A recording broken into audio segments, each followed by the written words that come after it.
Hey there, it's Dusty Thunder again with another AITA story for you. This one is, am I the astronaut for telling my wife it is time she went back to work?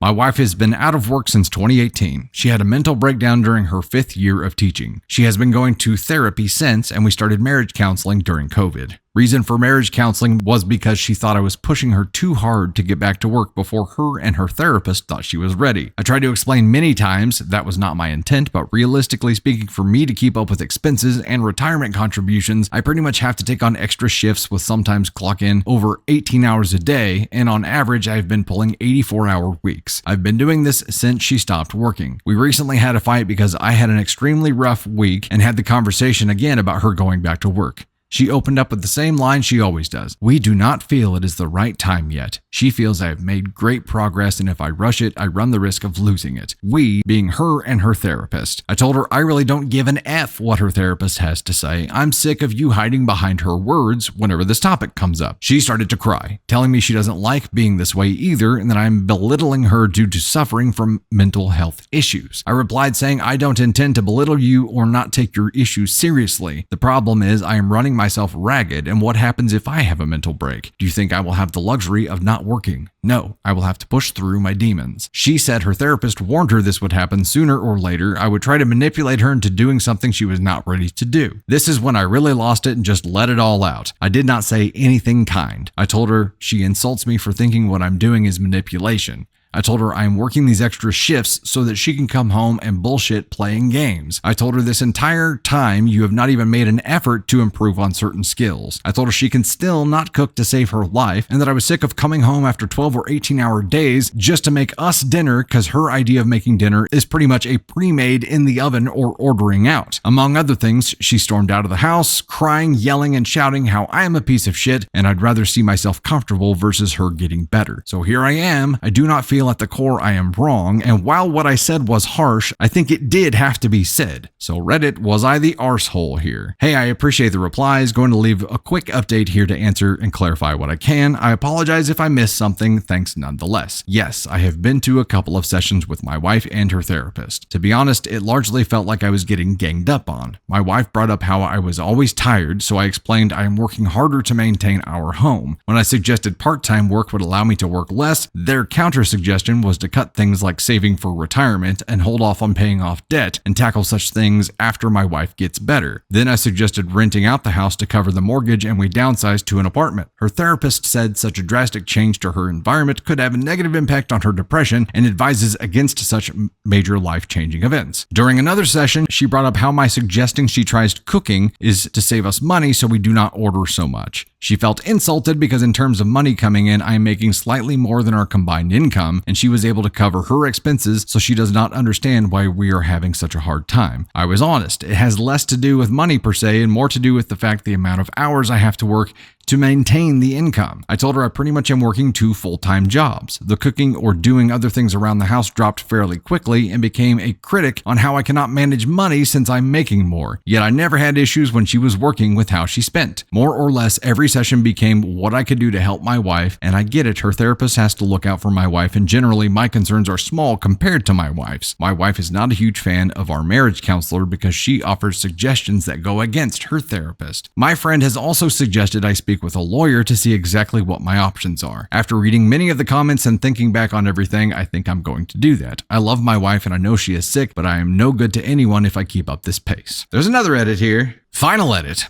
Thank you so much for the replies and advice. It was a slow morning and I only had one field call, so I was looking over the thread with a colleague and close friend. After talking, I have decided to put in a request for 2 weeks vacation. During that time, I'm going to relax with my friends, play some Baldur's Gate 3, and also get my shit together. Going to speak with a lawyer and see what my options are because I was young and dumb, and much of her debt is mine because I co-signed and have a joint account. I will go to the doctor for the first time in 4 years and see if everything is still working as it should. During this time, my friend said I could crash at their place, so I'm going to take him up on that offer. This will be my final post here though. Going over this, I made this post for all the wrong reasons. This is something that should not have been posted publicly, and I was petty for that. Even so, I thank everyone because a lot of what was said was what I needed to hear. I do not have much in terms of a family. Both of my parents passed. Thanks for the tough love. Something has to change, and if my wife is unable to do it, I have to do it. I am young. I should be enjoying my life. I'm not even 30 yet, as my friend said. I aged so much in the last 5 years. It is scary. My friend showed me pictures from before all this happened. I want to go back to the person I was then. I agree I was the asshole for what I said, but I do not regret it. It was a wake-up call that I needed. Okay, top comment here. NTA, you sound like you were almost at the end of your tether. 12 to 18-hour workdays are not sustainable for you, and it sounds like she is doing F all around the house. Certainly she's not cooking. Therapy or not, for the past 5 years, she basically lived a lifestyle where she gets to relax as much as she wants, and it's all subsidized by you. You have my sympathy for that. But let's be clear what your options are here. You cannot force her to work, either in the paid workforce or keeping house for you. You can ask, but you cannot force her. All you can do is decide whether you're prepared to live with someone who does not pull their weight in this relationship. If you decide you cannot, then tell her that. Not as a threat, not as an ultimatum, simply stating a fact. And find yourself a lawyer. Find a lawyer first before telling her. Here's the deal though. I know nothing about like the mechanics of therapy. I know nothing about the ethics of therapy. I know nothing about best practices when it comes to direction, but I would think that a therapist would be looking at the situation saying, I'm recognizing the fact that she's going to run her spouse into the ground. And he spoke up and was saying this. He's been waving this flag, crying for help this whole time, saying, look, I am all for you getting better. Here's the problem. I'm going to be dead before you get better because I am just working myself to death right now to try to cover the expense side of things. And any therapist that is like, let's just hold off on making contributions to retirement. Let's hold off on paying off debt so we can just give more time here to heal.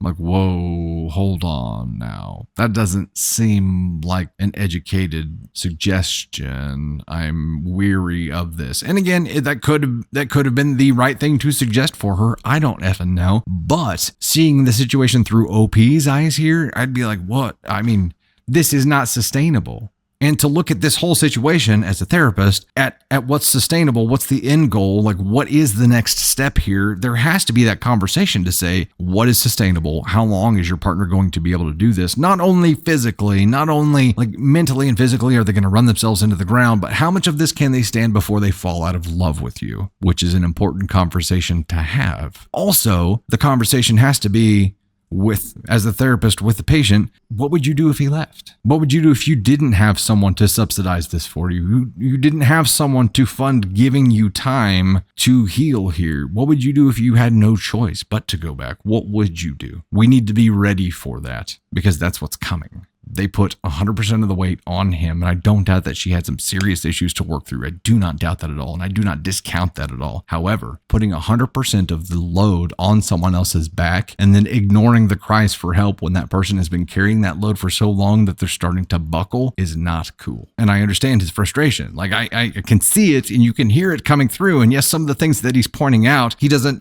understand how to communicate what he wants to communicate in the beginning of the story, probably because he's mentally and physically fried from working 84 hours a week every stinking week trying to keep their finances afloat, just trying, and then going to a therapy session and trying to put words together and not F up and say anything stupid. Of course, he's at the end of his tether here. He's at the end of his rope. Of course, he's saying things that he shouldn't be saying because he hasn't had enough rest to be able to process what he really wants to say and put words together. Of course. But there is this clarity at the very end here where he comes back and he's like, I've had some time to think. I've had some time to talk. I know where I am now. I know I recognize what's going on now. The problem that I have here is that like the top comment suggested and said, you need to have this conversation with her and let her know what the inevitable action is here, and not as a threat. Again, it's just hey, I cannot sustain this, and here's what's going to happen. Either I'm going to end up getting burnt out and having to take time off, and then we're going to be stuck with no income at all. Or I'm going to realize that the only reason I'm having to run double is because you won't run at all, and it's going to make me resent you. We're going to fall out of love. We're going to separate, and then I'm going to work a normal job, and you're going to have to figure things out on your own. It's not a threat. It is these are the paths that lay before you. Which way do you want to go? I think having that conversation civilly earlier would have been smart, but it sure seems like anything that opposes this narrow field of view that her therapist has set up for her is going to be immediately rejected, and that sucks.